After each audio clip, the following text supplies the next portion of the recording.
بسم اللہ الرحمن الرحیم الحمد للہ رب العالمین والصلاة والسلام علی سید الانبیاء والمرسلین محمد وعلی آلہ واصحابہ اجمعین اما بعد اعوذ باللہ من الشیطان الرجیم بسم اللہ الرحمن الرحیم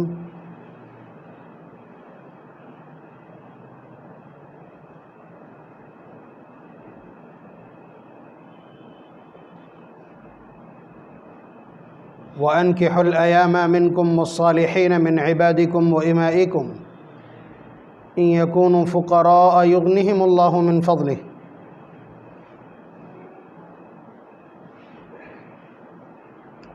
وقال النبي صلى الله عليه وسلم النكاح من سنتي وقال صلى الله عليه وسلم يا معشر الشباب من استطاع منكم الباءة فليتزوج فإنه أغض للبصر وأحسن للفرج فمن لم يستطع فعليه بالصوم فإنه له وجاء۔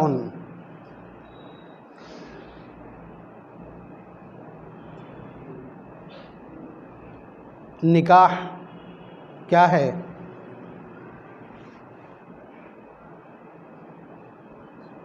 نکاح کے ارکان کیا ہیں؟ نکاح کو انجام دینے کا طریقہ کیا ہے؟ میں نے اس اپنی مختصر سی زندگی میں دو چیزوں میں بہت زیادہ جہالت دیکھی ہے، اور وہ جہالت ایسی ہے کہ اس میں کچھ کہہ پانا تک مشکل ہوتا ہے۔ ایک نکاح کے مجلس میں جو جہالت ہوتی ہے اس میں، اور ایک تدفین کے وقت مردے کو دفن کرتے وقت جو جہالت ہوتی ہے اس سے میں بہت پریشان اور عاجز ہوں۔ اور دونوں جگہ کنڈیشن ایسی ہے کہ جہاں بولتے نہیں بنتا ہے، جہاں بولتے نہیں بنتا ہے۔ میرے اوپر ہو سکتا ہے ایلیگیشن ہو، بہت جگہ بہت سارے اعتراضات ہیں بھی کہ میں جنازے میں قبرستان تک نہیں جاتا ہوں۔ اسی طرح آپ مجھے نہیں دیکھیں گے کہ میں کسی کے نکاح کی مجلس میں موجود ہوں۔ جہاں مجھے پڑھانا ہے وہاں تو موجود رہتا ہوں، جہاں پڑھانا نہیں وہاں میں موجود نہیں رہتا ہوں۔ اس کی تھوڑی سی صفائی دے رہا ہوں میں اپنی، کہ آپ اتنا تو جانتے ہی ہیں کہ خلاف شرع امور میں یا جہاں بھی شریعت کے خلاف کچھ ہو رہا ہو وہاں کم از کم بولے بغیر میری زبان کے پاس کوئی چارہ نہیں۔ نبی اکرم صلی اللہ علیہ وسلم کی دی ہوئی ان ذمہ داریوں کا استحضار سمجھ لیجئے یا میرا دیوانہ پن سمجھ لیجئے۔ حضور نے فرمایا نا، من رأى منکم منکرا فلیغیرہ بیدہ، تم میں سے جب بھی کوئی خلاف شرع کام ہوتا ہوا دیکھے تو اس کو اپنی طاقت سے مٹا دے۔ پہلا درجہ تو یہ ہے۔ دوسرا درجہ یہ ہے فإن لم يستطع فبلسانہ، اگر وہ اپنی طاقت سے اس منکر کو نہیں مٹا سکتا تو کم از کم اپنی زبان کے ذریعے سے اس کی شناعت بیان کرے اور حق بات کہے۔ تو پہلے درجے پر اگر میں نہیں جا سکتا ہوں تو دوسرا درجہ میں چھوڑ بھی نہیں سکتا ہوں۔ اب وہ تیسرا درجہ ہے وہ مداہنوں کے لیے ہوگا۔ فإن لم يستطع فبقلبہ، اگر زبان سے بھی نہیں کہہ سکتے تو دل سے برا سمجھو، دل سے برا سمجھو۔ دل سے برا سمجھنے والا وہ کیسے کہلائے گا جو وہاں خود موجود ہو؟ وذالک اضعف الایمان، اور یہ ایمان کا سب سے کمزور درجہ ہے، اس کے بعد ایمان کا کوئی درجہ باقی نہیں ہے۔ تو اب یہ دماغ میں رہتا ہے یا میرا اپنا دیوانہ پن ہو سکتا ہے؟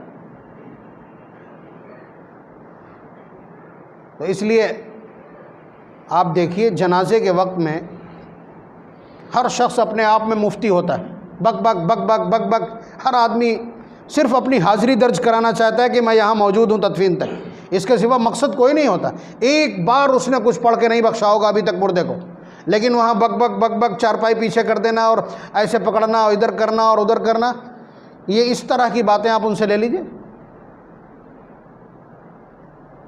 اب ایسے وقت میں ایک تو یہ ہے کہ غم کا ماحول ہے، وہاں اگر حجت ڈال دی جائے تب بھی ایک سے زائد گالیاں پڑیں گی۔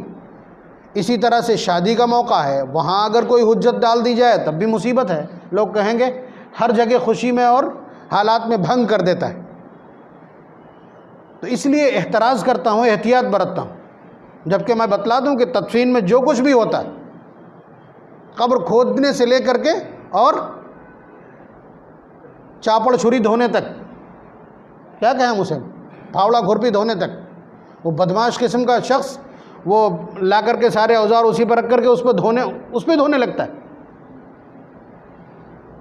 بھائی قبر کے اوپر پانی ڈالنا مستحب ہے، لیکن یہ بدماشی کہاں سے آ گئی؟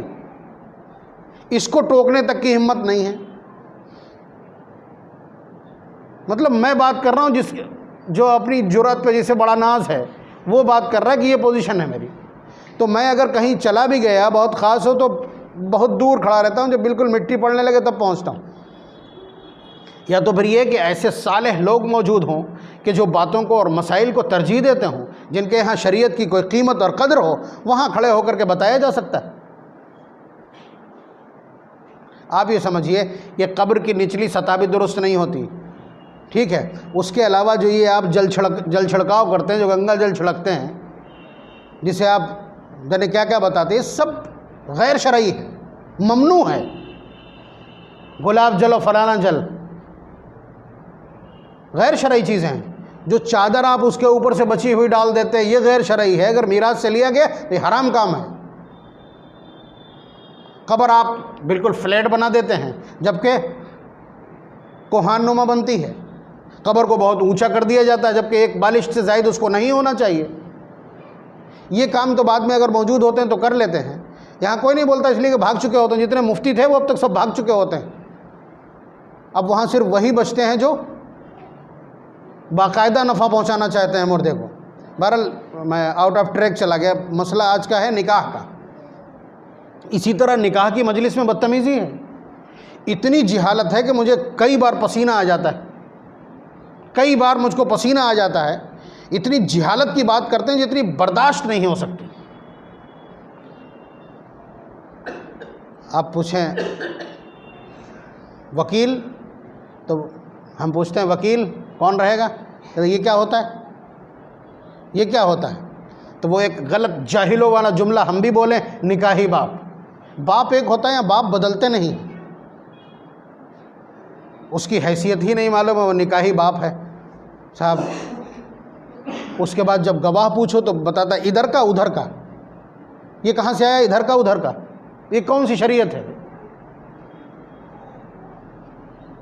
وکیل ایسا شخص، ایسا دبنگ آدمی ڈھونڈا جائے تو جو گڑبڑ ہو جائے تو لڑکے والے پہ دباؤ بنا سکے صاحب. مطلب یہ ہے کہ لڑائی جھگڑے کی ساری فیلڈنگ ابھی اسی مجلس میں لگا دینا ہے. جہاں محبتیں درکار تھیں وہاں لڑائی کا، وہاں تیاری کاہے کی ہے؟ مقدمات کی تیاری. یہ ہمارا سوء ظن ہے. اللہ تعالیٰ نے فرما دی انا عند ظن عبدی بھی، بندہ جیسا مجھ سے گمان رکھتا ہے میں اس کے ساتھ ویسا ہی کرتا ہوں. تو جب لڑائی جھگڑے کا ارادہ ہے، آدمی بھی ویسے تلاش کیے جا رہے ہیں، گواہ بھی ویسے تلاش کیا جا رہا ہے، اور اسی طرح ہلگانے والا مہر بھی رکھا جا رہا ہے، اس طرح کی باتیں کی جا رہی، ظاہر ہے ہونا کیا ہے، جیسی پلاننگ ہے اسی کے تحت سب کچھ ہوگا. اللہ تبارک و تعالیٰ نے کہہ دیا. آپ کو یہ لگ رہا ہوگا کہ جہاں پہ انگلی رکھتے ہیں وہیں سے لال بٹن جلنے لگتا ہے. نکاح ایک کانٹریکٹ ہے، نکاح ایک عقد ہے، نکاح ایک ڈیل ہے، نکاح ایک معاہدہ ہے جو میاں بیوی کے بیچ ہوتا ہے. اس میں بھی ٹرمز اور کنڈیشنز ہوتی، شرائط اور احوال لکھے ہوتے ہیں. اس میں سب سے بڑی مصیبت یہ ہے کہ اب نکاح کی باتیں میں یہاں کر رہا ہوں تو بھی اٹپٹا سا لگ رہا ہے کہ یہ باتیں تو نکاح کی مجلس کی ہیں. نکاح کی مجلس میں یہ باتیں ہو نہیں سکتی، ٹھیک ہے. اس لیے کہ ایسے جاہل قسم کے لوگ نکاح پڑھاتے ہیں. لفظ نکاح کا ترجمہ ان کو نہیں معلوم، ارکان تو دور کی بات.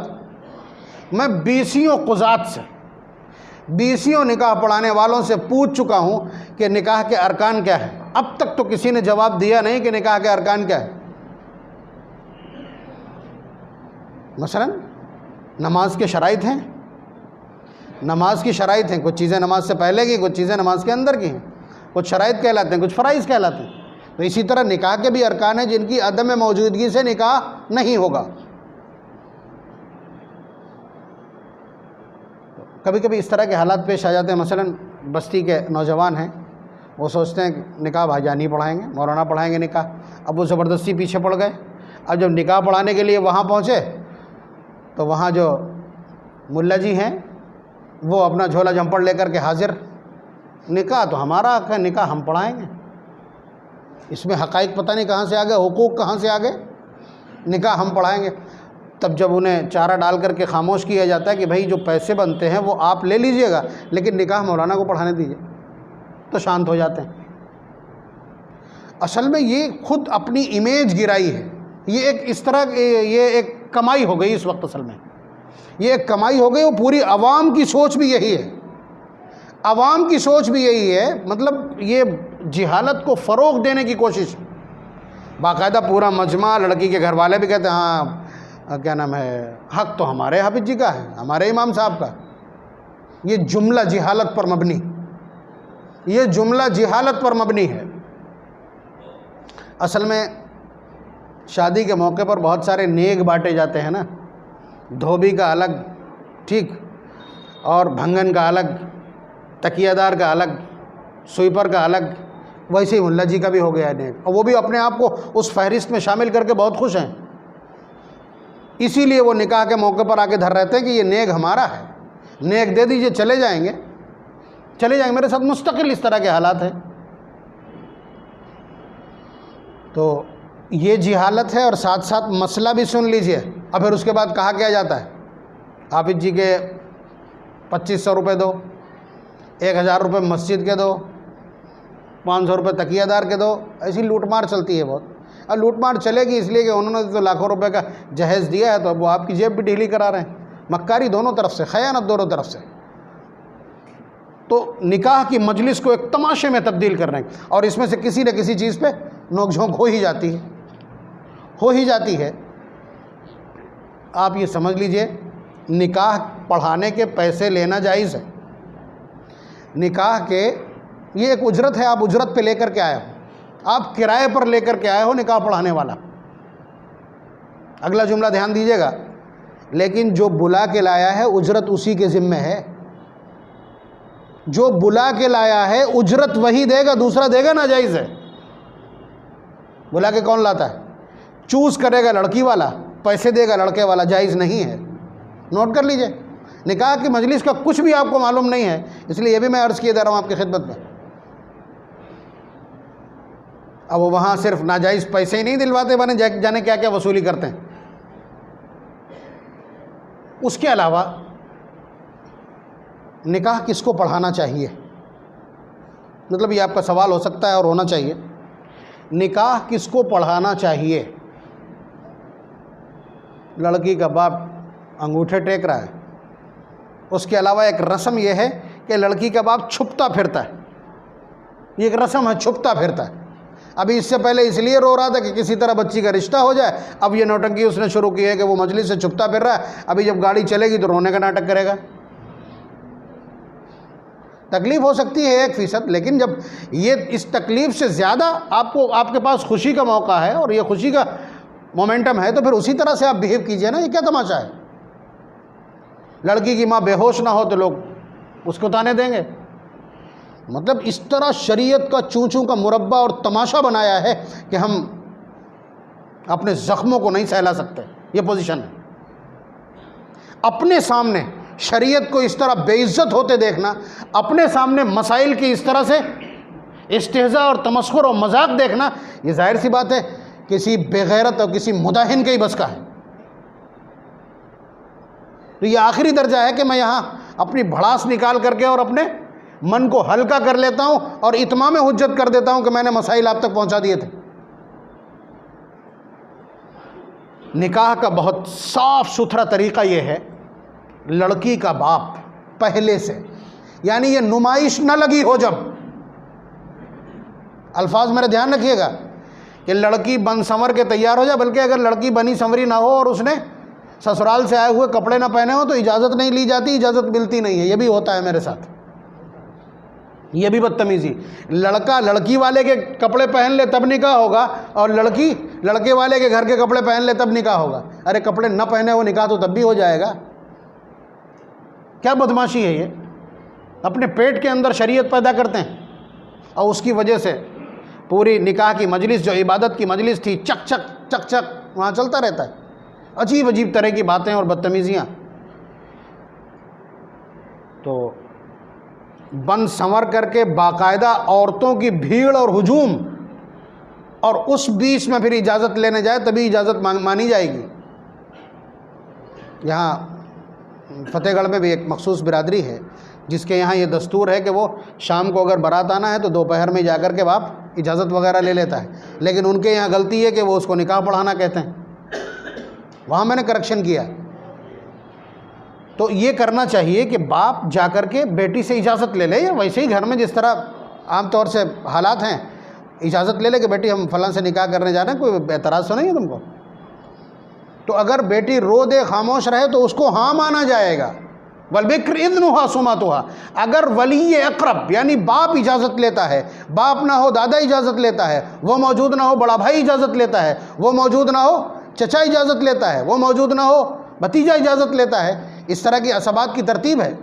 اگر وہ اجازت لے گا اور وہ خاموش رہے گی، یہ سمجھیے کہ گواہوں کی بھی ضرورت نہیں، وہ اجازت لے اور پھر اس کے بعد مجلس میں کھڑے ہو کر کے خطبہ چاہے وہ نہ پڑھ پاتا ہو تو امام صاحب پڑھ دیں، قاضی صاحب پڑھ دیں، لیکن باپ کو کھڑے ہو کر کے یہ کہنا چاہیے کہ میں اپنی بیٹی کا نکاح فلاں کے ساتھ کر رہا ہوں۔ یہ سب سے سالڈ آپشن ہے، یہ سب سے مضبوط طریقہ ہے نکاح پڑھانے کا، اس لیے کہ باپ مین پاور ہے، سارا امپاورمنٹ باپ کے پاس ہے، وہ ولی ہے۔ لا نکاح الا بولی، حضور نے فرمایا ولی کی اجازت کے بغیر نکاح نہیں ہو سکتا۔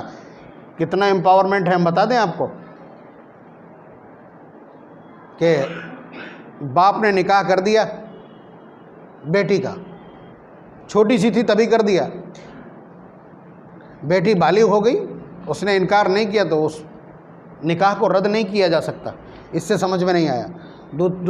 دوسرا پہلو ہے، اس سے سمجھ میں آئے گا۔ کسی بیٹی نے انٹر کاسٹ آپ اتنا ہی سمجھ پائیں گے، کفو کی بات کریں گے تو دقت آئے گی، یعنی لڑکی نے اپنے سے نیچے یا نامناسب لڑکے کے ساتھ رشتہ کر لیا، نکاح کر لیا، تو یہ نکاح اس وقت تک کلک نہیں کرے گا، ڈن نہیں ہوگا جب تک باپ اجازت نہ دے دے۔ فتویٰ یہ ہے، حنفیہ کے یہاں فتویٰ یہ ہے، اجازت کے بغیر نکاح نہیں ہوگا۔ غیر کفو میں بالغ لڑکی نے نکاح کیا ہے، باپ جب تک یس نہیں کرے گا نکاح منعقد نہیں ہوگا۔ یہ ہے اصل شکل، یہ پاور ہے ولی کا۔ ولی کی موجودگی میں کرائے کے وکیل چل رہے ہیں۔ آپ بتلائیے، جس شریعت نے نامحرم کے ساتھ بوڑھی عورت کو حج کے لیے جانے کی اجازت نہ دی ہو، 15 سال کا لڑکا کسی 70 سال کی بوڑھی عورت کے ساتھ خلوت میں یا تنہائی میں نہیں بیٹھ سکتا ہے، کسی کے سامنے بھی نہیں بیٹھ سکتا ہے، بات چیت نہیں کر سکتا ہے، یہ ایک دستور ہے شریعت کا۔ ایسے میں 3 مرد، 1 وکیل اور 2 گواہ، اور سجی سنوری، ٹھیک ہے، بیوٹی کانٹیسٹ میں آئی ہوئی عورتوں کے بیچ میں ہٹو بچو کرتا ہوا کیسے جا سکتا ہے؟ شریعت اس کی اجازت کیسے دے سکتی؟ آپ بتائیے، 2 گواہ اور 1 وکیل جو اجازت لینے جا رہے ہیں، ان عورتوں کے رشتہ دار تو ہیں نہیں، اور رشتہ دار بھی ہیں تو ان میں سے 1 آدھ کا محرم ہو سکتا ہے، باقی تو شریعت اس کی اجازت کیسے دے سکتی کہ نامحرم لوگ جائیں وہاں وکیل بن کے اور ولی بن کے اجازت لینے کے لیے؟ یہ غلط طریقہ ہے۔ اگر آپ نے وکیل بنایا ہی ہے، باپ اپنی ولایت چھوڑ رہا ہے، جہالت پر آمادہ ہے، ٹھیک ہے۔ وکیل اصل میں، وکیل کا مطلب سمجھ لیجیے وکیل ہوتا کیا؟ وکیل ہم نے لڑائی کرنے والے کو سمجھایا، وکیل پنچایت کرنے والے کو۔ وکیل کی اوقات، اس کی ویلیو، اس کی حیثیت صرف نکاح کی مجلس تک، اس کے بعد وہ دونے پتل جیسا ہے، جیسے سب ویسے وہ۔ اچھی طرح سمجھ لیجیے آپ، اصل میں طریقہ یہ ہے، اسلامک جو ڈیلز ہوتی ہیں، جو عقود ہیں، جو کانٹریکٹ ہوتے ہیں یا جو معاملات ہیں، ان کا طریقہ یہ ہے کہ دونوں لوگوں کا ایک مجلس میں ہونا شرط ہے، یعنی جانبین کا، بوتھ سائڈز ایک مجلس میں ہونا چاہیے۔ عقود میں یہ شرط ہے، یہاں تک کہ اگر مجلس بدل جائے گی تو معاملات ختم ہو جائے گی۔ ہم نے یہاں مجلس کے اندر آپ سے کہا کہ یہ میرا موبائل ہے 2000 روپے کا ہم دے رہے ہیں، اس نے کہا 2000 کا نہیں 1500 کا لیں۔ اس کے بعد باہر پہنچ گئے مسجد کے، اب وہ کہتا ہے لو اچھا 2000 روپے لو، آپ کو انکار کرنے کا اختیار ہے کہ نہیں اب نہیں دیں گے، تو وہ آپ کے اوپر کسی طرح کی کوئی زور زبردستی نہیں کر سکتا، آپ کو ٹچ نہیں کر سکتا، اس لیے کہ مجلس بدل گئی۔ آپ کی جو ڈیل تھی وہ صرف مجلس تک، مجلس کے باہر نہیں، تو مجلس کی ویلیو اتنی ہے۔ تو لڑکے اور لڑکی دونوں کا مجلس میں ہونا شرط تھا اسلامی عقود کے نظریے سے، لیکن لڑکی وہ بھی کنواری بچی اتنے مردوں کے بیچ میں ہماری بچیاں نہیں بیٹھ سکتی، ان کی بیٹھا کریں، ہماری بچیاں یہ برداشت نہیں کر پائیں گی۔ تو اس لیے اسٹینڈ بائی کے طور پر ایک شخص چاہیے ہوتا ہے جو یہاں کھڑے ہو کر وہ لڑکی کے قائم مقام ہوتا ہے، اس لیے وہ جاتا ہے اجازت لینے کے لیے۔ اب دقت یہ ہے کہ ہم عام طور سے کسی غیر کو، نامحرم کو ہی وکیل بنا دیتے ہیں، اور نامحرم ہی گواہ ہوتا ہے، نامحرم ہی گواہ ہوتا ہے، اور وہ وہاں جاتا ہے، وہ بے ہوش ہونے کا ناٹک کر رہی ہوتی ہے، وہ رو چلا رہی ہوتی ہے، وہاں ہائے وابیلا دھکم، باقاعدہ اس طرح کی بھیڑ ہوتی ہے کہ مردوں سے جسم ان کے ٹچ ہوتے ہیں۔ آپ بتائیے اتنی واہیات قسم کی حرکت کی اجازت شریعت دے دے گی؟ کیسے آپ نے سوچ لیا؟ اس لیے یہ میں بالکل اندر تک جا رہا ہوں، یعنی جن چیزوں پر آپ کو کبھی یہ خیال بھی نہیں آیا ہوگا کہ یہ بھی خلاف شرع ہو سکتی ہیں، میں نشاندہی کر رہا ہوں کہ جو کچھ چل رہا ہے وہ خلاف شرع ہے۔ باپ کو چاہیے تھا کہ وہ اجازت لے کر کے آتا، مجلس میں کھڑے ہو کر کے ایجاب و قبول کرواتا، یہ پوری کی پوری جو مجلس ہے یہ گواہ ہوتی اس کی ولایت پر گواہی ہوتی اس کی، یہ طریقہ تھا۔ اب وہ کرایہ کے آپ نے بھیجے ہیں، وہاں جا کر کے وہ پوچھیں گے، اب جب تک وہ ہاں نہیں کرے گی مانا نہیں جائے گا، اب ہاں کرنا پڑے گا۔ فرق دیکھ لیجئے گا، اگر ولی اقرب یعنی باپ اجازت لیتا ہے، باپ نہیں دادا اجازت لیتا ہے، وہ موجود نہیں بھائی اجازت لیتا ہے، وہ موجود نہیں چچا اجازت لیتا ہے، اگر وہ اجازت لیتا ہے بچی خاموش رہتی ہے، رونے لگتی ہے، تب بھی یس مانا جائے گا کہ اس نے اجازت دے دی۔ اور اگر کوئی نامحرم اجازت لینے جاتا ہے، نامحرم کیا اس کے علاوہ کوئی ولی غیر اقرب اجازت لینے جاتا ہے، تو لڑکی کا ہاں کہنا ہی ضروری۔ یہ فرق بھی دیکھ لیجئے گا کہ کنواری لڑکیوں کے لیے باپ کے سامنے ہاں کہنا ضروری نہیں، لیکن اگر شادی شدہ ہے، دوسرا نکاح ہو رہا ہے، تو پھر اس لڑکی کا باپ کے سامنے بھی ہاں کہنا ضروری، اس لیے کہ وہاں اتنی حیا مانے نہیں ہے، یہ باریک فرق ہے۔ لیکن یہ آپ سمجھیے کہ نکاح کی مجلس میں یہ جو جہالت برپا ہے، اس کی ایک وجہ یہ بھی ہے کہ نکاح پڑھانے والا خود جاہل ہوتا ہے۔ اب بتائیے یہ کون بتلائے گا؟ یہ بھی شرط ہے کہ نکاح جو ہو رہا ہے اس میں یہ تحقیق ہو، یہ تحقیق کرے قاضی کہ ان دونوں کے بیچ میں حرمت کا یا رضاعت کا رشتہ تو نہیں ہے۔ عام طور سے ہم لوگوں کے یہاں اس طرح کی حرکتیں ہیں کہ کہیں کسی نے دودھ پلا دیا کسی بچے کو، کبھی کسی نے، ماں کہیں دائیں بائیں ہے یا دوا لینے گئی، بچہ بے وقت اٹھ گیا تو اسے سینے سے لگا کے دودھ پلا دیا، ایک دو گھونٹ بھی دودھ پلانے کے بعد حرمت رضاعت ثابت ہو جاتی۔ اس عورت کے جتنے بھی بچے ہیں اب اس بچے کے لیے سگے بھائی جیسے ہیں، اور یہ رشتے حرام ہیں، ان کی تحقیق بھی ضروری ہے۔ اب قاضی صاحب کو یہی نہیں پتا حرمت رضاعت کیا ہوتی، وہ تو نیک والا سسٹم ہے، میں نے جیسا کہ عرض کیا۔ اس لیے گزارش یہ ہے کہ نکاح وہ شخص پڑھائے جو مسائل کا جانکار۔ میں نے کہا تھا کہ نکاح کے ارکان معلوم نہیں ہیں لوگوں کو، آپ کم از کم یاد رکھیے گا، آپ سے میں عرض کیے دے رہا ہوں، 2 کہہ لیں یا انہیں 3 کہہ لیں، نکاح کے 2 ارکان ہیں، ایجاب و قبول اور گواہوں کی موجودگی۔ گواہوں کی موجودگی، ایجاب کہتے ہیں کہ ان میں سے جو پہلے بات کرے گا، جیسے لڑکی کی طرف سے اجازت آ جاتی ہے پہلے، پھر اس کے بعد ہم لڑکے سے کہتے ہیں، پھر لڑکا جو قبول کرتا ہے نا، تو یہ سیکنڈ ہے، تو جو شروعات کرتا ہے اس کو ایجاب کہتے ہیں، جو قبول کرتا ہے ایکسیپشن اس کو قبول کہتے ہیں۔ یہ دونوں چیزیں فرض ہیں، ان دونوں کا پایا جانا لازم ہے۔ اور ایک چیز کیا ہے؟ گواہوں کی موجودگی۔ اگر 2 گواہ موجود نہیں ہے تو نکاح منعقد نہیں ہوگا۔ 2 گواہوں میں یہ تفصیل ہو سکتی ہے کہ ایک طرف 2 عورتیں ہو جائیں اور ایک مرد ہو جائے، چلے گا۔ ایک مرد کی بھرپائی کے لیے 2 عورتیں درکار ہوتی، یعنی گواہوں میں اگر مرد نہ ہو اور لڑکی کی طرف سے لڑکی کا ولی چاہیے ہی ہوگا۔ آج کل یہ چوری چھپے ہمارے جو امام صاحب لوگ نکاح پڑھا دیتے ہیں کہ 2 لڑکے لڑکی بھاگ کر کے آئے اور کہا کہ آپ نکاح پڑھا دیجیے، خالی کاغذ بنا دیجیے ہمارے لیے، وہ کمرے میں بیٹھے بیٹھے نکاح پڑھا دیتے ہیں۔ آپ اندازہ کیجئے وہاں گواہ بھی موجود نہیں ہے، لڑکی کا ولی موجود نہیں ہے۔ ابھی بتایا میں نے کہ لڑکی کا ولی موجود نہ ہو، اس کی اجازت نہ ہو، اور غیر کفو میں لڑکی اگر شادی کر لیتی ہے تو وہ نکاح بغیر ولی کی اجازت کے نہیں ہوگا۔ لڑکے کا اگر کوئی ولی موجود نہیں ہے نکاح ہو جائے گا۔ بالغ لڑکا ہے اور وہ خود موجود ہے سیلف میں، وہ کافی ہے، لیکن لڑکی کے معاملے میں یہ نہیں چلے گا۔ پتہ نہیں فرق سمجھ میں آ رہا ہو یا نہیں؟ تو نکاح کے یہ ارکان ہیں۔ آپ کہیں گے مہر اگر نہ بھی ذکر کیا جائے تب بھی چلے گا۔ مہر اگر آپ نہیں بولیں گے تو وہ آٹومیٹک سیٹ ہو جاتا ہے۔ مہر آپ یہاں بولیں نہ، بالکل تذکرہ ہی نہ کریں نکاح کی مجلس میں، آٹومیٹک سیٹ ہو جائے گا۔ جتنا اس لڑکی کی بہنوں کا ہے، جتنا اس لڑکی کی پھوپھی کا ہے، اتنا ہی مہر آٹومیٹک ہو جائے گا۔ اس کو مہر مثل کہتے ہیں۔ یا آپ نے یہاں طے کر دیا، مہر کی فلیکسیبلٹی دیکھ لیجئے گا، یہ حالانکہ مستقل مضمون ہے۔ اگر طے کر لیا مہر، آپ لوگوں نے طے کر دیا، لکھ گیا، سب کچھ ہو گیا، لڑکے اور لڑکی آپس میں مل کر کے اس کو بدلنا چاہیں بدل سکتے ہیں، آپ کے لکھے کا کوئی اعتبار نہیں۔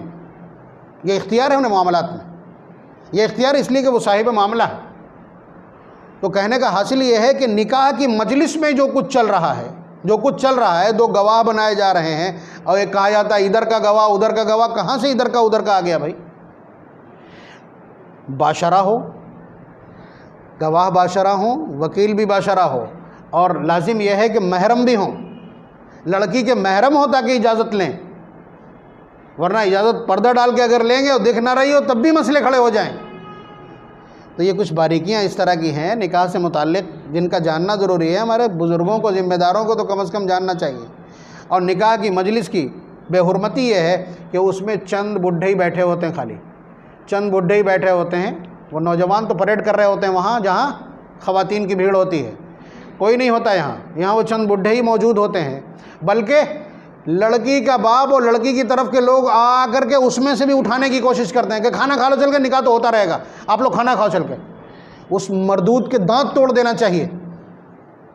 نکاح کی مجلس کے سوا کوئی کام عبادت نہیں ہے، اور وہ اس مجلس میں بھی آپ دیکھیے کس طرح سے شبخون مار رہا ہے۔